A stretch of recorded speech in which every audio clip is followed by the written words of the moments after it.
Hi, I'm Johnny.Decimal, and we are continuing our walkthrough of the kind of high-level concepts of the Johnny.Decimal system, an introduction to the whole system, if you like. And today I'm going to start with an analogy that I really like, which is one of a library. You might have noticed that Johnny.Decimal sounds a bit like Dewey.Decimal, and that is no accident. Imagine a library without the card catalogue. Put yourself back in the 1960s when we still used little cardboard index cards. A library without a card catalogue is just a room full of books now. It ceases to be useful. It ceases to be so organised. And that's how I think about the concept that I'm going to show you today, which is the Johnny.Decimal JDex. Without an index in your life, I'm not sure how you could be organised anymore. And it was possible back in the day. It was possible in the 2000s, say in the early 2000s, to have a computer. And most of the stuff in your computery world was on that computer. And if you wanted to know what stuff you had, you could quite plausibly open up the C drive of that computer, or maybe if you're at work, you had stuff on the G drive, the group drive. And what was there essentially served as the index to what you had. If it wasn't there, you probably didn't have it, because where else would it be?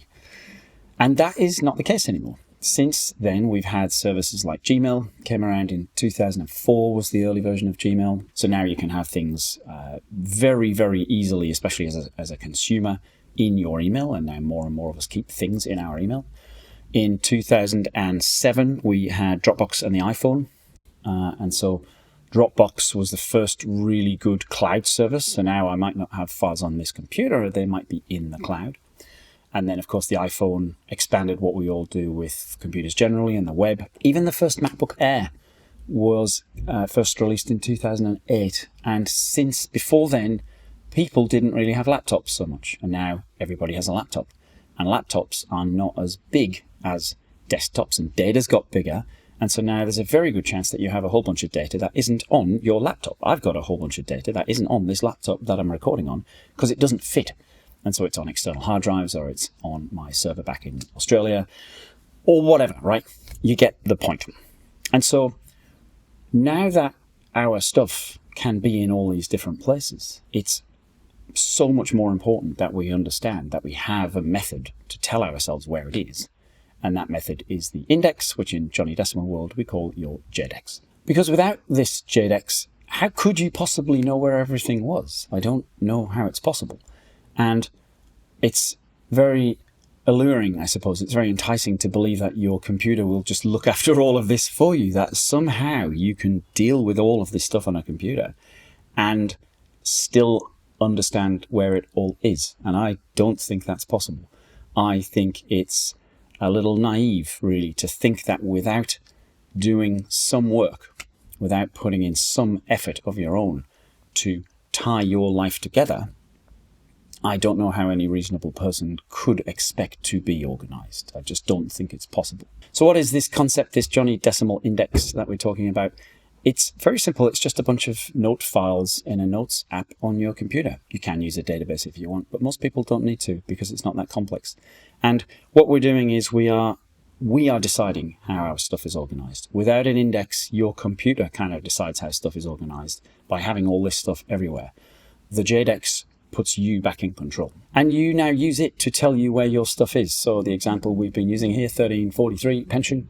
You might have pension artifacts all over your life. You might have a bunch of physical papers that have been sent to you by the pension company that for legal reasons you need to keep. You can't scan them and store them. Let's say you actually need to keep the physical papers. You might have things like stock certificates and bonds and whatever else.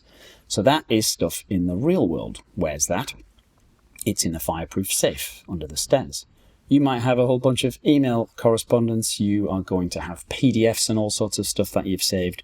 You will have backups of things on cloud services, potentially backups on external hard drives in the garage, that sort of thing.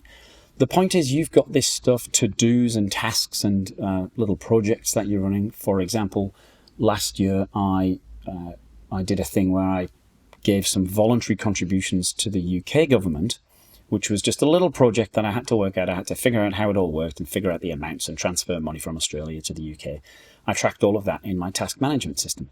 And the key thing about this is that 1343, my pension, is the thing that binds all of this together. It's the ID, the note in your JDex is the heart of the system. Without that note, this concept of your pension doesn't exist. It doesn't exist on your file system first. It doesn't exist in your task management system first. It starts in your JDex, and your JDex tells you where all of these things are and links to them if they're on your computer, if that's possible. You've never had this central record of your life before. When I started Johnny.Decimal, it was 2010 when I came up with the idea, and the index wasn't a thing then because it didn't need to be in 2010. And it was only a few years later that I realized I found myself keeping notes in a very simple notes app, a much simpler notes app than the powerful stuff like Obsidian and Bear that we have today.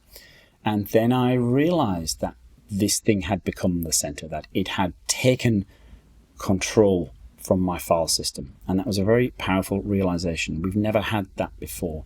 And again, I don't know how you'd have that in your life without having something that you can control yourself.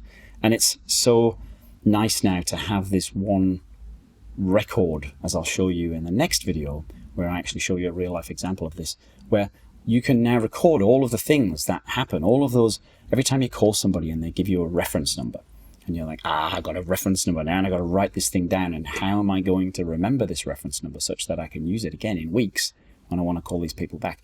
That's what your JDex is for. So that's it. It's a really simple concept, and in the next video I'm going to show you mine in action.